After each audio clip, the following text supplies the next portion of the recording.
मिलती है? गुरु की कृपा से।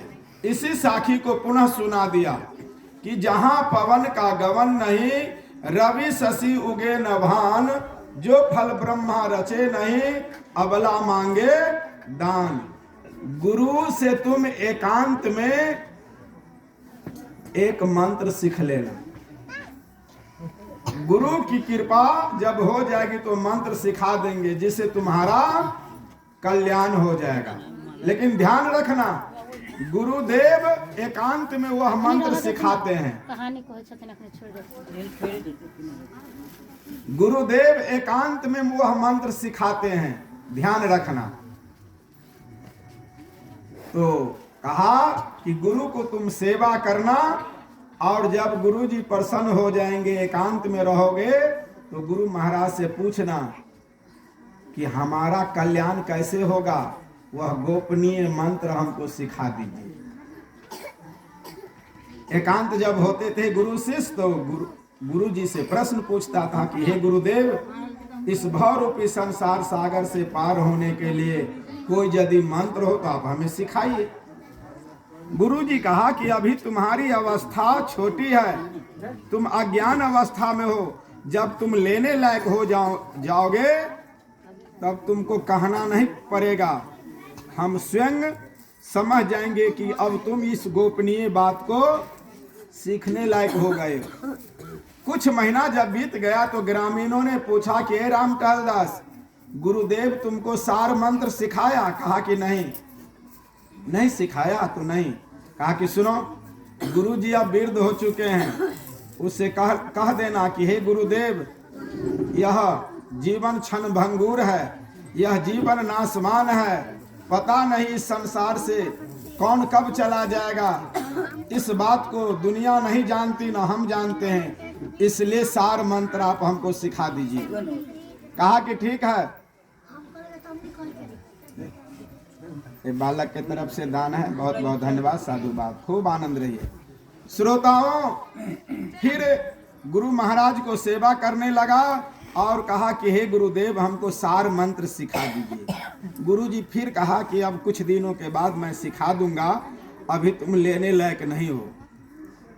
इसी बीच में कोई भक्त आया और भक्त कहा कि हे गुरुदेव, मैं आपको अपने यहाँ ले जाना चाहते, मैं भंडारा करना चाहता हूँ, आप एक दिन निश्चित कर दीजिए। गुरुदेव निश्चित टाइम बना दिया कि अमुक दिन तुम्हारे यहाँ भंडारा होगा।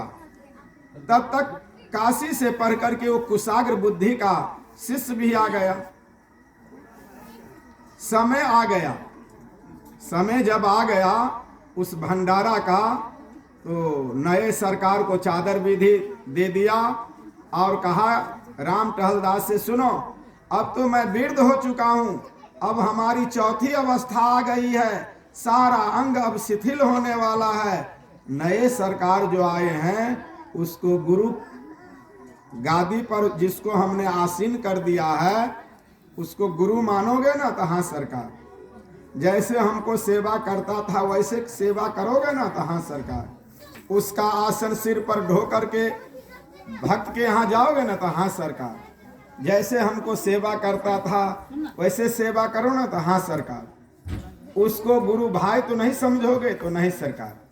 कहा कि ठीक है। संजोग से वह जो है दिन भी आ गया। 2-4 दिन जब शेष रहा तो ग्रामीण से पूछा कि अब हमारे नए सरकार भी आ गए हैं, चादर विधि भी उसकी हो गई है नए सरकार, सो हम लोगों को गुरु महाराज कहे हैं कि नए सरकार को गुरु मानना, उसको जो कहेंगे उस वाणी वचनों पर चलना। कहा कि वो तो समझ गए, हम लोग जानते हैं उसकी चादर विधि हो गई, लेकिन तुमको जो हम कहे थे कि सार मंत्र सीख लेना, गति मुक्ति जिससे तुमको मिलेगा, सो सीखा। कहा कि ना, अभी हम लेने लायक नहीं है। कहा कि सुनो, तुम्हारे गुरुदेव हमेशा कहा करते हैं प्रवचन में कि कल करे सो आज करे, आज करे सो अब, पल में पर ले बहुरी करेगा कब। बोलो सदगुरुदेव की। फोटो खिंचला कि वीडियो बनो।